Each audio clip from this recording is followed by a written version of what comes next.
আপনার বাচ্চা যদি হাম হয়ে থাকে তাহলে আজকেই কিন্তু সাবধান হন, সতর্ক থাকুন। কারণ আমাদের কিছু ভুলের কারণে কিন্তু বাচ্চাদের হামের জটিলতা আরও বেড়ে যাচ্ছে, আমরা পাচ্ছি। তাহলে আজকের ভিডিওতে আমরা জানবো কি কি সেই ভুল যার কারণে বাচ্চাদের আরও ক্ষতি হতে পারে বা ক্ষতি হচ্ছে। আশা করি সঙ্গে থাকবেন। আসসালামু আলাইকুম, আমি ডাক্তার জেসমিন সুমের, নবজাতক শিশুরোগ বিশেষজ্ঞ। আশা করি আদর্শ শিশুকে নিয়ে সুস্থ আছেন, ভালো আছেন। বর্তমানে হামের প্রাদুর্ভাব খুব বেড়ে গেছে এবং আমাদের কিছু ভুলের কারণেই বাচ্চাদের দেখা যাচ্ছে হামের জটিলতা আরও বেড়ে যাচ্ছে। তাহলে আজকের ভিডিওতে আমি এমন 5টি ভুল আলোচনা করব যে ভুলগুলো করা যাবে না বা করলে বাচ্চার আরও ক্ষতি হতে পারে বা হচ্ছে। কি কি সেই ভুল, আসুন জানি। এর মধ্যে প্রথম ভুলটি হচ্ছে, অনেকেই পাচ্ছি মায়েরা বা অভিভাবকরা বাচ্চার হাম হলে বাচ্চাকে পুষ্টিকর খাবার যেমন মাছ, মাংস, ডিম, দুধ খাওয়াচ্ছেন না। কারণ তাদের ধারণা এই খাবারগুলো খেলে বাচ্চা হাম আরও বেড়ে যাবে। কিন্তু এটি কিন্তু সম্পূর্ণ ভুল। কারণ এই সময় বাচ্চা কিন্তু রোগ প্রতিরোধ ক্ষমতা কমে যায়, তাই বাচ্চাকে এই সময় আরও পুষ্টিকর খাবার যেমন মাছ, মাংস, ডিম, দুধ খাওয়াতে হবে বেশি করে। তাহলে এটি গেল প্রথম ভুল। দ্বিতীয় ভুলটি হচ্ছে, অনেকে দেখছি বাচ্চা হাম হলে বাচ্চা গোসল করাচ্ছেন না। কারণ তাদের ধারণা গোসল করলে বাচ্চা হাম বেড়ে যাবে। কিন্তু এটি কিন্তু সম্পূর্ণ ভুল।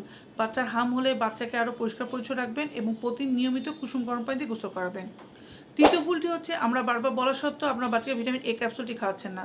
বাচ্চার যদি হাম না হয়ে থাকে তারপর আপনি ভিটামিন এ ক্যাপসুলটি খাওয়াবেন, এই নিয়ে আমার ভিডিও দেওয়া আছে।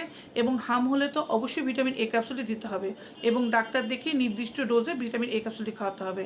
কারণ এই ভিটামিন এ ক্যাপসুল কিন্তু বাচ্চার এই যে হামের জটিলতা, যেমন নিউমোনিয়া, তারপর ডায়রিয়া, তারপর বিভিন্ন রোগ, তারপর রোগ প্রতিরোধ ক্ষমতা কমে যায়, এমনকি বাচ্চা মৃত্যু পর্যন্ত হতে পারে, তা প্রতিরোধ করে এই ভিটামিন এ ক্যাপসুল।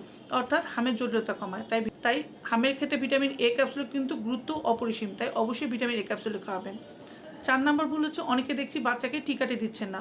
অনেকে বাচ্চা কান্নাকাটি করবে, বাচ্চার জ্বর আসবে এই মনে করেই টিকা দিচ্ছেন না। অনেকে দেখছি একটি ডোজ কমপ্লিট করেছেন, আর একটি দেননি অবহেলা করে, অথবা বাচ্চার হালকা সর্দি কাশি ছিল এই মনে করেও দেননি।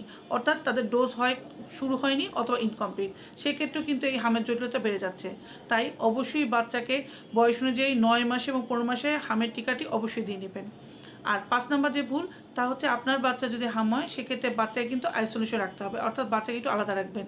কিন্তু অনেকে দেখা যাচ্ছে বাচ্চাকে স্কুলে পাঠাচ্ছেন বা অনেকে বাচ্চাকে বাইরে নিয়ে যাচ্ছেন, বিভিন্ন জায়গায় নিয়ে যাচ্ছেন বা জনসংযোগ নিচ্ছেন। এক্ষেত্রে কিন্তু আপনার বাচ্চা থেকে আরও অন্যান্য বাচ্চা বা অন্যদের এই হামের প্রাদুর্ভাব বাড়ছে, অর্থাৎ আপনার বাচ্চা থেকে অন্যান্য বাচ্চা ছড়াচ্ছে বা অন্য মাসে ছড়াচ্ছে।